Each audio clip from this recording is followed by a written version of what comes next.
Baik, bismillahirrahmanirrahim. Assalamualaikum warahmatullahi wabarakatuh.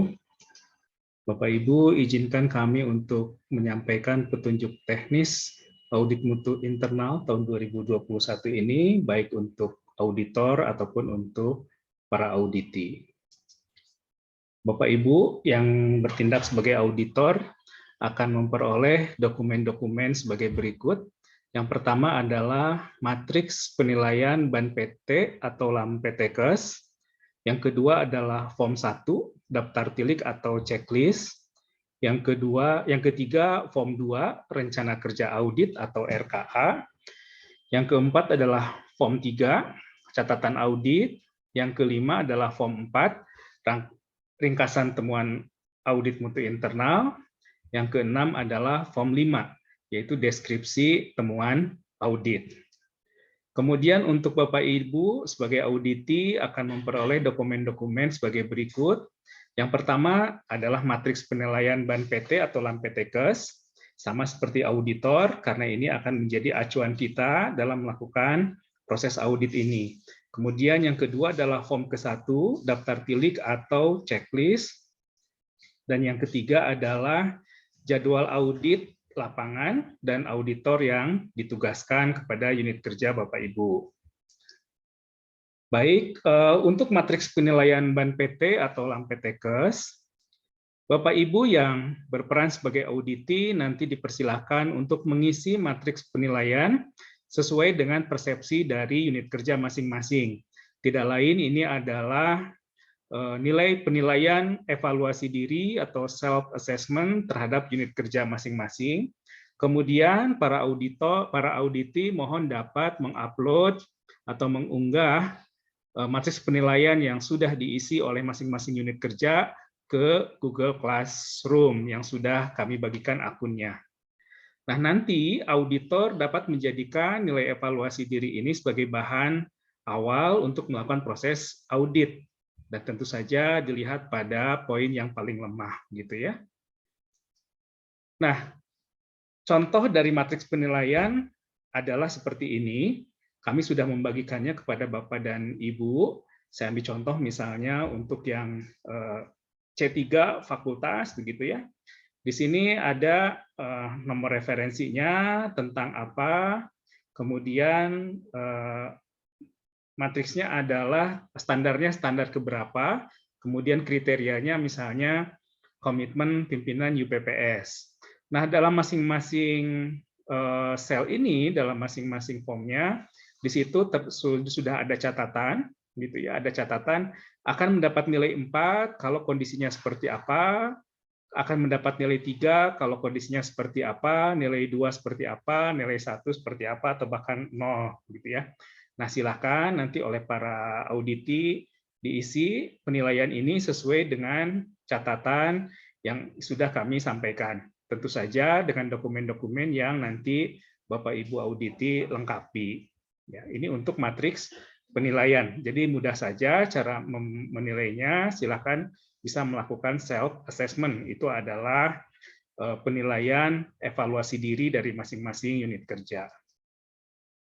Nah, kemudian untuk para auditor dengan berbekal tadi, begitu ya, dengan berbekal dari matriks penilaian, kemudian juga dengan dari daftar tilik atau checklist, para auditor bisa membuat rencana kerja audit menggunakan form 2, ya. Rencana kerja audit form 2 yang kita sebut sebagai RKA. Nanti kita akan lihat bagaimana bentuknya. Saya ambil contoh misalnya auditor akan memeriksa standar C.6.4.c. Ini adalah rencana proses pembelajaran, ya.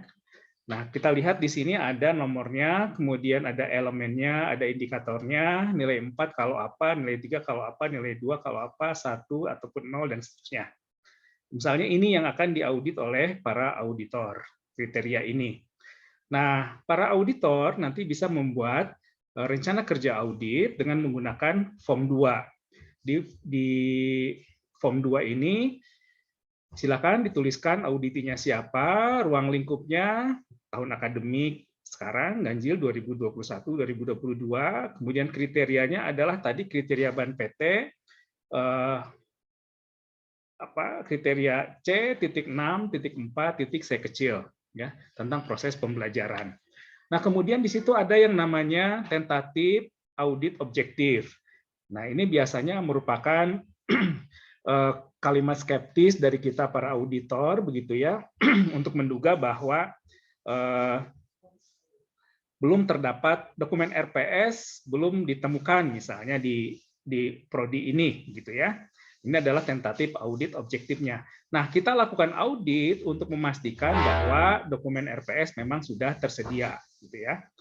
Nah, untuk mendapatkan dokumen, memastikan bahwa dokumen RPS ini sudah tersedia, apa yang dilakukan? Kita tulis dalam setiap langkahnya, misalnya dapatkan dokumen kurikulum yang pertama, yang kedua dapatkan dokumen RPS, yang ketiga dapatkan dokumen laporan tentang penilaian yang ada dalam RPS misalnya. Kemudian sesudah itu Bapak Ibu bisa melakukan proses pengecekan, ya, misalnya cek bahan kajian yang tercakup dalam RPS mata kuliah, cek metode pembelajarannya, dan seterusnya. Ya. Kemudian lakukan pengujian dan penilaian atas informasi yang didapat, dan seterusnya. Nah, ini adalah rencana kerja audit. Ini memudahkan Bapak Ibu auditor untuk melakukan audit lapangan pada jadwal yang sudah ditetapkan. Baik, kemudian sesudah membuat rencana kerja audit, maka proses audit dilakukan oleh Bapak Ibu pada jadwal yang sudah dikirim kepada Bapak Ibu. Nah, pada saat audit dengan berbekal rencana kerja audit tadi, Bapak Ibu sudah mulai berdiskusi dengan para auditi, ya misalnya ditemukan ada mata kuliah pada semester ini tidak memiliki RPS, sebutkan mata kuliahnya apa saja dan seterusnya. Misalnya itu kita sebutkan sebagai KTS atau ketidaksesuaian. Silakan Bapak Ibu tuliskan temuan-temuannya apakah termasuk KTS atau observasi. Nah, sesudah mengisi form 4, kemudian para auditor nanti akan mengisi form 5. Form 5 adalah deskripsi temuan audit. Nah, form 5 ini hanya diisi untuk yang temuan-temuan yang sifatnya KTS atau ketidaksesuaian. Jadi kalau misalnya ada ditemukan 5 ketidaksesuaian, maka kita buat 5 buah form 5 ini. Kalau kita menemukan 3 ketidaksesuaian, maka kita buat 3 form 5 ini. Nah, dalam form 5 ini di sini ada disebutkan ada deskripsi temuannya, ada kriterianya, gitu ya. Kemudian akar penyebabnya apa, ya. Kemudian akibatnya apa kalau itu tidak segera diperbaiki. Kemudian rekomendasinya untuk mengatasi akar permasalahan yang tadi. Kemudian juga tanggapan auditnya, apakah setuju atau tidak dengan rekomendasi tadi. Tentu saja rekomendasinya didiskusikan dengan para auditi ya Bapak Ibu. Kemudian di situ dituliskan kalau setuju kita tuliskan setuju, kalau tidak setuju mungkin ada hal lain yang bisa kita tuliskan. Kemudian juga rencana perbaikannya, gitu ya. Rencana perbaikannya apa? Jadwal perbaikannya kapan? Misalnya tadi berkenaan dengan RPS, maka pada semester genap tahun ajaran 2021-2022, 2 minggu sebelum perkuliahan dimulai akan segera dosen harus segera mengumpulkan RPS misalnya. Itu adalah proses untuk pencegahan hal yang sama terulang kembali. Ya. Nah, itu untuk para auditor. Adapun untuk para auditi, kegiatannya adalah yang pertama mengisi matriks penilaian seperti yang tadi sudah disampaikan, gitu ya. Kemudian mempersiapkan dokumen program kerja dan sasaran mutu tahun 2021, mengirimkan dokumen 1 dan 2 ini ke akun GCR yang sudah ditentukan.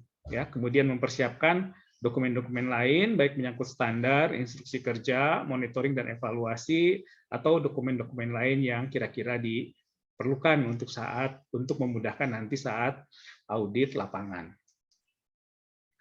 Nah, silakan Bapak Ibu auditi mempersiapkan waktu dan berbagai dokumen tadi untuk mengikuti kegiatan audit lapangan.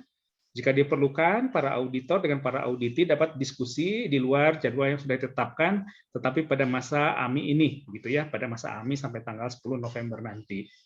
Nah, temuan AMI adalah hasil diskusi antara auditi dan auditor. Kemudian jangan lupa auditi ataupun auditor mengisi daftar hadir di link Google Form yang sudah disiapkan. Itu mungkin Bapak Ibu sekilas tentang petunjuk teknis pelaksanaan audit mutu internal tahun 2021. Semoga dapat membantu. Terima kasih. Assalamualaikum warahmatullahi wabarakatuh.